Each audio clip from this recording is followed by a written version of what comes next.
তো অনেকদিন যাবৎ ভাবতে আছি একটু নদীতে যাবো ইলিশ মাছ ধরতে। যেই বাবা সেই কাজ, বন্ধু ইমরানের সাথে চলে গেলাম নদীতে। যাইয়া দেখি যে ট্রলার ছাড়তে আছে, তো আমি উঠলাম, উঠে বসলাম। তো সবাই মিলে যাত্রা শুরু করলাম। ট্রলার স্টার্ট দিয়ে হেলাইলো। এখন যাইতে আছি নদীর উদ্দেশ্যে, মাছ ধরার উদ্দেশ্যে। তো যাইতে যাইতে দুই পাশের মনোরম পরিবেশগুলো একটু ক্যাপচার করে নিলাম। যাই হোক, নদী খুব শান্ত আছে, কোনো সমস্যা নাই। তাই কথা হইলো, বাড়ি নদীর ধারে হইলো কোনো সময় নদীতে যাই না, এরকম অভিজ্ঞতা হয় নাই। দেখছেন রৌদে ক্ষমাটা কীরকম কালো হয়ে গেছে। তাই ভাই বেড়াদাররা শুরু করছে জাল ফেলানো।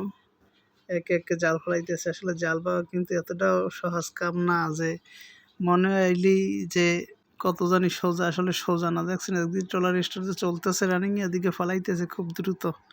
যাই হোক, এরকম করতে করতে ফালাই না শেষ হয়ে গেল। শেষ হওয়ার পর জাল হালাইয়া একটু জিরাইতে আসি। তো এই ফাই কোনো সময় তো নদীতে নৌকো বাই না, একটু নৌকো বাওয়ার এক্সপিরিয়েন্স করতে আসি। যাই হোক, বাইতে হওয়া কোনো পদ হয় না, তারপর চেষ্টা করলাম। জাল হালাই এমনি তো তুলবে প্রায় 30-35 মিনিট, প্রায় 1 ঘন্টা পরে। ততক্ষণ তো আর বসে থাকা যায় না, দুষ্টমি করলাম, আড্ডা দিলাম, নৌকা বাইলাম, এই আর কি। আসলে কি, জীবনে সব ধরনের এক্সপিরিয়েন্স থাকা ভালো। নদীতে নৌকো বাওয়াটা কিন্তু এতটাও সহজ কাজ না, একদম দম বাইরেই যায়। যাই হোক, অনেকক্ষণ অতিবাহিত হওয়ার পরে আমার জাল টানার পালা। তো টানতে টানতে প্রথমেই পাইলে একটা কি কায়ডারে শিলল ট্যাংরা। দেখি সামনে আরও কি পাওয়া যায়।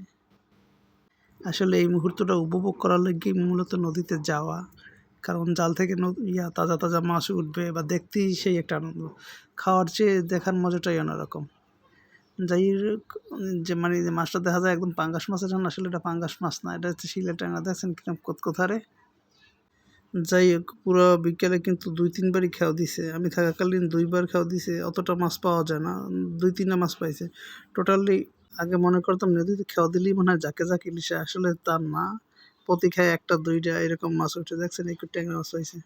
এগুলো যে এত ছোট করে রাখা যাবে না, এগুলো পাকাই নদীতেই হেলাই দেবে। কেন এত ছোট মাছ নিয়ে কি হারবে। আমি সবচেয়ে বেশি অবাক হইলাম যে 3-4টে খেয়াও দিছে, মাছ পাইছে মাত্র 4 ইলিশ, 1 শিলল ট্যাংরা আর একটা পোমার ছাও। ভাবা যায় এতবার জাল টাই না এই পর্যন্ত এত কম মাছ পায়। আসলে জাল টানতে যে টানে আর খবর হয়ে যায়। দেখছেন কত কষ্ট করে টানে, একদম মনে হয় যেন পাথর ভেঙে দিছে, খুব কষ্ট হয়। তারপর অতটা মাছ পাওয়া যায় না। যাই হোক, সব কিছু আর ক্যাপচার করতে পারলাম না সময় সংক্ষিপ্তর কারণে। তো মাছ ধরা পালা শেষ, আমি বাড়ির উদ্দেশ্যে যাত্রা। আইতে আইতে একটু দুষ্টুমি করলাম। সন্ধ্যা ঘনাই আসছে, আর এই হচ্ছে আমার মাছ।